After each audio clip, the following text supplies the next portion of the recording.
Hello guys, welcome back to my YouTube channel. मेरा नाम है रीवा सप्रा, मैं हूँ साइकोलॉजिस्ट और आज की वीडियो में हम बात करने वाले हैं टाइप्स ऑफ ओसीडी की। लास्ट वीडियो में हमने समझा था कि ओसीडी क्या है, ऑब्सेशन क्या है, कंपल्शंस क्या है, what are the criterias to diagnose obsessive compulsive disorder.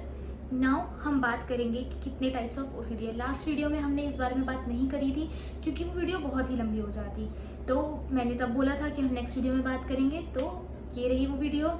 आज की वीडियो में हम समझेंगे कि ओसीडी का मतलब सिर्फ क्लीनिंग और ऑर्डरलीनेस नहीं है, और भी बहुत टाइप के ओसीडीज होते हैं जो कि बहुत सारे लोग जिससे डायग्नोस हो चुके हैं। तो I think it is really important for each and everybody to know the types of OCD, ताकि काफ़ी लोग होते हैं जो अनअवेयर रह जाते हैं। मेंटल हेल्थ के बारे में तो वैसे ही इंडिया में बहुत ही अनअवेयरनेस है लोगों के बीच में, तो I think it is really important, right. So हम बिना देर किए हुए शुरू करते हैं। सो सबसे पहला OCD that is contamination OCD. हम कंटामिनेशन ओसीडी से क्यों शुरू कर रहे हैं, क्योंकि ये आप लोगों को ऑलरेडी पता है, which is OCD related to the cleanliness. Now इसके अंदर ऑब्सेशन क्या होता है, आपके थॉट्स क्या होते हैं कि आपको हर जगह पर गंदगी दिखाई देती है, आपको लगता है कि हर चीज़ ही गंदी है, चाहे वो चीज़ अभी 4 बार क्यों ना साफ की गई हो, आपको लगता है कि अभी भी यहाँ पर गंदगी है, डस्ट है। ये होते हैं आपके ऑब्सेशन। नाउ कंपल्शंस क्या होते हैं इससे रिलेटेड, कि आपको क्लीनिंग करनी होती है। आपको लगेगा ये चीज़ गंदी है, चाहे वो 5 मिनट पहले साफ हुई हो या 10 सेकंड पहले ही क्यों ना साफ हुई हो, आप उसको दोबारा साफ करोगे, बार बार साफ करोगे। आप अपने हाथ अभी धोकर आओगे बट आपको लगेगा ये अभी भी गंदे हैं, आप फिर धोते रहोगे और इस वजह से आपके हाथों की कंडीशन बहुत बुरी हो जाएगी। Like I have seen the hands of the people who have contamination OCD and there, मतलब उनके हाथ एकदम ड्राई हो चुके होते हैं, उनके हाथों की स्किन अलग हो रही होती है सिर्फ हाथ धोने की वजह से, राइट। तो इस लेवल तक जब आपके ऑब्सेशन बढ़ जाए क्लीनिंग को लेकर और कंपल्शन होने लग जाए, तो this is contamination OCD. Now second one which is harm OCD. इसके बारे में भी आपने बहुत ही कॉमनली सुना होगा।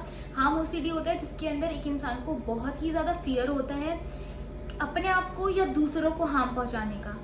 फॉर एग्जाम्पल, अगर आप कहीं जा रहे हो तो आप बार बार जाकर अपने डोर नोब्स चेक करोगे कि आपने घर लॉक किया कि नहीं किया। आप अभी चेक कर जाओगे और जाते ही आपको फील होगा कि पता नहीं आपने चेक किया कि नहीं किया, ऑल्दो यू नो कि आपने अपने डोर्स लॉक किए हैं, लेकिन आप फिर से उसको चेक करने जाओगे क्योंकि आपको डर लगेगा कि क्या पता ना किए हूँ, जिसकी वजह से मुझे या मेरी फैमिली को हार्म हो सकता है।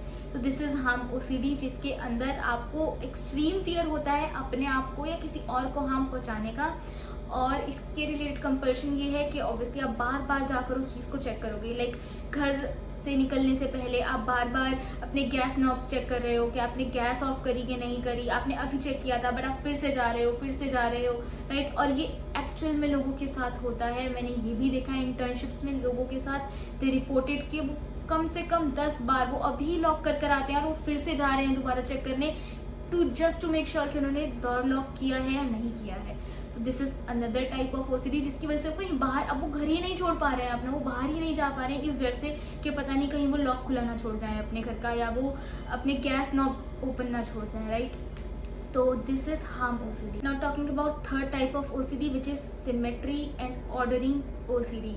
इसके अंदर क्या होता है कि एक इंसान को थॉट्स होते हैं कि वो किसी भी चीज़ को प्रॉपरली अरेंज करके रखे। फॉर एग्जाम्पल, अगर पेन सीधा पड़े होने की जगह टेढ़ा पड़ा है तो उनको उसको सीधा ही करना है। आपका डेस्क के ऊपर हर एक चीज़ ऑर्डर में होनी चाहिए, राइट। अगर एक पिलो है तो उसके ऊपर कोई भी सिलवट नहीं होनी चाहिए। इस टाइप की ओसीडी को हम कहते हैं सिमेट्री और ऑर्डरिंग ओसीडी, जिसके अंदर उनको इस टाइप के थॉट्स आते हैं कि अगर मैंने ये डेस्क अरेंज नहीं किया तो something bad might happen to my family, और अगर मैंने ये 7 स्टेप्स इस तरीके से नहीं चले तो something bad might happen to me. तो इस टाइप की जो थॉट्स होते हैं, और ये बहुत छोटे लेवल पे नहीं होते हैं, लाइक इस टाइप के कभी कभी थॉट्स तो जनरली सबको ही आ जाते हैं, बट इनको इतने एक्सट्रीम लेवल पर होते हैं कि पूरे दिन इसी टाइप की चीज़ें सोचते हैं कि मुझे इस चीज़ को भी अरेंज करना है, उसको भी। वो किसी भी चीज़ को जनरली पढ़ा देख ही नहीं सकते, उनको हर चीज़ ऑर्डर में, सिमेट्री में ही चाहिए, अदरवाइज दे थिंक दैट कुछ तो बुरा हो जाएगा अगर मैंने ये काम नहीं किया था, और इसकी वजह से वो एक नॉर्मल लाइफ लीड नहीं कर पाते हैं। तो this is third type of OCD which is symmetry and ordering OCD. Now fourth type of OCD which is hoarding OCD.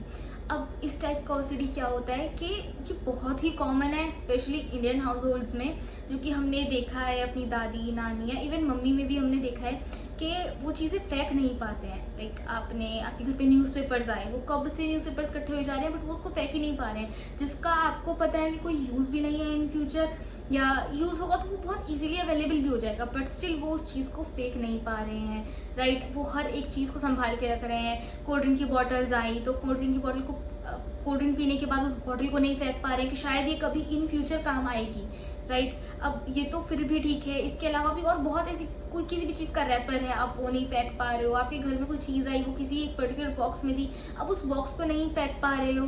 और कोई भी अच्छा बॉक्स आया उसको हम सब रखते हैं, इवन मैं भी रखती हूँ, राइट। लेकिन कुछ ऐसी चीजें हैं जो कि आपको कभी काम नहीं आने वाली और आप हर एक चीज को ही संभाल रहे हो। जो चीज घर में आ रही है आप किसी चीज को फेंक ही नहीं पा रहे हो। तो इसके अंदर क्या होता है कि होर्डिंग ओसीडी में आप किसी भी चीज को फेंक नहीं पाते हो, हर चीज को अपने पास संभाल कर रखते हो, क्योंकि आपको ये फियर होता है कि कल को मुझे इस चीज की जरूरत पड़ी तो तब मुझे इस चीज को लेके रिग्रेट होगा कि मैंने वो चीज क्यों फेंकी। इसलिए आप हर एक चीज को संभालते जाते हो। और आप जनरली देखोगे जिन लोगों को होर्डिंग ओसीडी होता है, इन लोगों के घर में आप देखोगे पूरा फैला रहेगा, हर तरीके का सामान इकट्ठा रहेगा, जिसको देख के आप कहोगे कि इस चीज को संभालने की क्या जरूरत थी, बट वो उस चीज को भी संभालते ही जाएंगे। और जनरली आप अगर गूगल पे भी फोटोज वगैरह सर्च करोगे तो मैं इस वीडियो में भी उस चीज की फोटो लगा दूंगी और आप देखना कि उनके घर किस तरीके से दिखते हैं। This is something to the next extent कि उनका घर पूरा भरा रहता है फालतू सामान से। दिस इज होर्डिंग ओसीडी और ये भी बहुत कॉमन है लोगों के बीच में। Now fifth type of OCD, counting and repeating OCD. इसके अंदर ये किससे रिलेटेड है? आपके काउंटिंग या किसी भी चीज़ को रिपीट करने के रिलेटेड है। जैसे कि अगर आप कोई भी रूम लीव कर रहे हो, राइट, इस रूम से मैं जा रही हूँ और मेरे दिमाग में ये थॉट है कि मुझे इस लाइट को कम से कम 5 बार तो स्विच ऑन और ऑफ करना ही है यहाँ से। इस थॉट का कोई बेस नहीं है, कोई लॉजिक नहीं है, बट स्टिल मेरे माइंड में थॉट है अगर मैंने इस लाइट को 5 बार स्विच ऑन या ऑफ नहीं किया तो मेरे साथ कुछ बुरा होगा। एक पर्टिकुलर पर्सन जिससे मैं बहुत प्यार करती हूँ, मेरी फैमिली के साथ कुछ बुरा हो जाएगा। तो इस टाइप के जो थॉट्स होते हैं, they keep repeating until number 7। मतलब इन थॉट्स का कोई बेस ही नहीं है, they just do anything. Like I said in the previous video also, the thoughts are unwanted, कि इनका कोई मतलब ही नहीं है और वो उस चीज़ को किए जा रहे हैं बिकॉज दे थिंक कि इससे कुछ बुरा हो सकता है। तो ये किसी भी एक काउंटिंग तक बोलते रहेंगे, रिपीट करते रहेंगे। सडनली बैठे बैठे इनको थॉट आएगा कि अगर मैंने अभी इस पर्टिकुलर नंबर तक काउंट नहीं किया तो ये हो जाएगा, वो हो जाएगा। और ये बहुत ही नेक्स्ट लेवल होता है क्योंकि ये दिन में मल्टीपल टाइम्स ये चीज़ करते हैं, जिसकी वजह से नॉर्मल लाइफ लीड नहीं कर पाते हैं। ये सुनने में बहुत छोटी चीज़ें लगती हैं बट एक्चुअल में जिसके साथ ये होता है वो इससे बहुत ही ज़्यादा स्ट्रेसफुल सिचुएशन हो जाती है और वो एक नॉर्मल लाइफ नहीं लीड कर पाते हैं, right. So again this is also very common type of OCD. अब ऐसे ओसीडीज के बारे में हम बात करने वाले हैं। धीरे धीरे हम उन टॉपिक्स पर आ रहे हैं जो कि बहुत कॉमन नहीं है, like they are very uncommon but they still exist. Now, what are these type of OCD? You can say it is mental contamination, जिसके अंदर आपके thoughts contaminate हो जाते हैं। For example, they associate some people or some place with bad luck और bad energy, right? ऐसा हमारे साथ बहुत कॉमनली होता है कि किसी किसी को देख के हमें लगता है कि ये तो यार मेरे लिए बैड लक है, ये जब भी मेरे पास आता है या मेरे साथ आता है तो कुछ ना कुछ तो बुरा हो ही जाता है, या ये जो प्लेस है इसमें बैड एनर्जी है, इस इंसान में बैड एनर्जी है।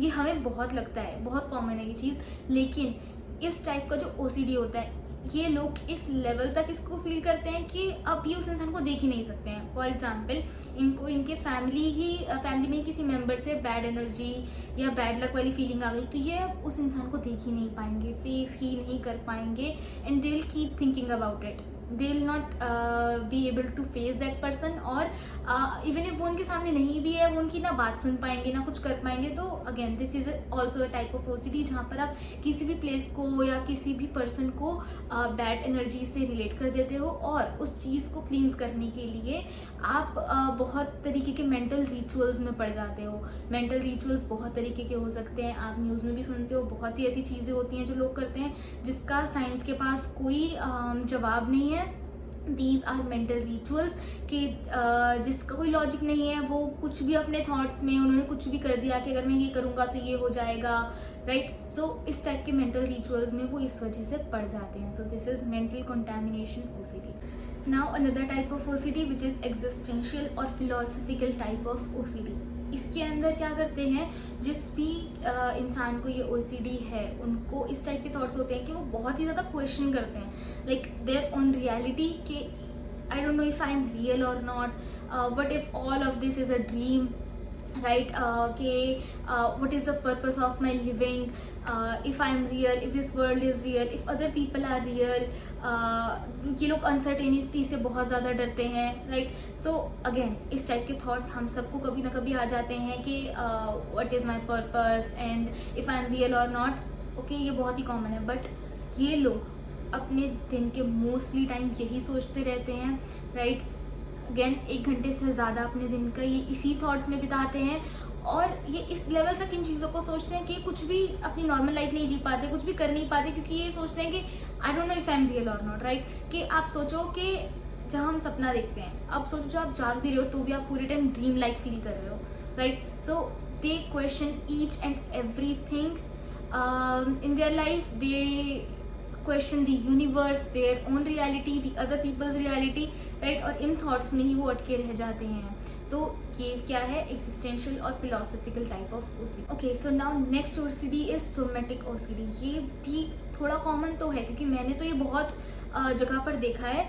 तो इसके अंदर क्या होता है कि एक इंसान, somatic is related to your something related to your physical health. तो इसके अंदर एक इंसान को बहुत एक्सट्रीम लेवल के थॉट्स आ जाते हैं। फॉर एग्जाम्पल किसी को हेडेक हो रहा है तो वो उस चीज़ को बिल्कुल रिलेट कर देंगे बहुत ही एक्सट्रीम टाइप ऑफ किसी हेल्थ कंडीशन से कि मुझे तो माइग्रेन ही है या मुझे तो ब्रेन ट्यूमर ना हो गया हो, और वो उस थॉट को लेकर बैठे रहेंगे, वो सोचते ही रहेंगे कि लाइक किसी भी एक छोटे से फिजिकल कंडीशन को एक बहुत ही बड़ा फिजिकल कंडीशन मान लेते हैं और वो उसी चीज़ पर अटके रहते हैं। Now most of the time of the day they will think about this कि मुझे ब्रेन ट्यूमर है, right. So something related to your physical health, जिस थॉट से आप बाहर ही नहीं आ पा रहे हो और आप एक्चुअल में यूँ बैठ गए हो कि मुझे तो ब्रेन ट्यूमर ही है, लाइक डॉक्टर ने डायग्नोज नहीं किया है, कोई उस चीज़ का प्रूफ नहीं है, आपने कोई टेस्ट नहीं लिए हैं, बट स्टिल यू बिलीव कि आपको सोमेटिक ओसीडी है।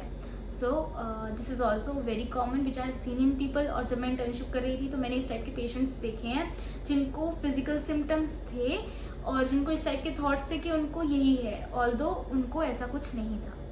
लास्ट टाइप ऑफ ओसीडी जो कि इस वीडियो में मैं डिस्कस करने वाली हूँ, दैट इज़ फॉरबिडन और टैबू थॉट्स ओसीडी, जिसके अंदर ये बहुत ही डिफरेंट है, जिसके अंदर आप एक पर्टिकुलर टाइप नहीं कह सकते, किसी भी टाइप का थॉट जो कि बहुत ऑड है, जिसको आप एक कैटेगरी में नहीं डाल सकते। फॉर एग्जाम्पल आपने कुछ ऐसी सीरीज देखी होंगी, नेटफ्लिक्स पर भी हैं, जिसके अंदर दिखाया गया है कि देयर इज अ पर्सन जो कि किसी और पर्सन के ब्रेन को बॉईल करके खा रहा है जस्ट बिकॉज दे थिंक कि उसका दिमाग मेरे अंदर आ जाएगा, राइट। और काफ़ी टाइप की रिलीजियस प्रैक्टिसेस करते हैं जिसका कोई बेस नहीं है, कोई मतलब नहीं है, and their killing other people for these rituals and practices. Okay, so ऐसे टैबू थॉट्स जो कि बहुत ही वियर्ड है ह्यूमैनिटी के लिए और वो उनको बार बार आ रहे हैं, like they are obsessed with that thought और वो उसके ऊपर एक्शन भी ले रहे हैं। So these are considered as forbidden और टैबू थॉट्स, जिसके अंदर आप रिलीजियस प्रैक्टिसेस भी करते हो कुछ ऐसी, और आप ऐसे मेंटल रिचुअल्स में भी पड़ जाते हो जो कि बहुत ही हार्मफुल है आपके लिए भी और आपकी सोसाइटी के लिए भी। सो these were the major type of OCD that I wanted to discuss। and इसके although OCD कितने भी टाइप के हो सकते हैं, अगेन एक ही अम्ब्रेला है ऑब्सेशन और कंपल्शन, इसके अंदर कुछ भी आ सकता है, बट ये बहुत ही कॉमन OCD है जो कि मुझे लगता है कि मैंने बहुत ही कॉमनली देखे हैं इस फील्ड में, और आप इसके एग्जाम्पल्स ऑनलाइन भी बहुत ही कॉमनली देख सकते हो। तो बाकी इसके अलावा भी OCD है but they are not that common. So I think मैंने मोस्टली डिस्कस कर लिया है, but if you know any type of OCD other than that तो आप प्लीज़ कमेंट सेक्शन में उसको लिखो, और अगर आपको कोई भी डाउट है जो भी मैंने बताया उसमें, वो भी आप कमेंट सेक्शन में डालो। I try to reply all of you. And again अगर आप किसी भी चीज़ के बारे में जानना चाहते हो तो प्लीज़ मुझे बताओ, मैं उसके ऊपर वीडियो ज़रूर बनाऊंगी। And if you like this video so please give it a like, share it with your family and friends, and please subscribe to my channel. Thank you so much.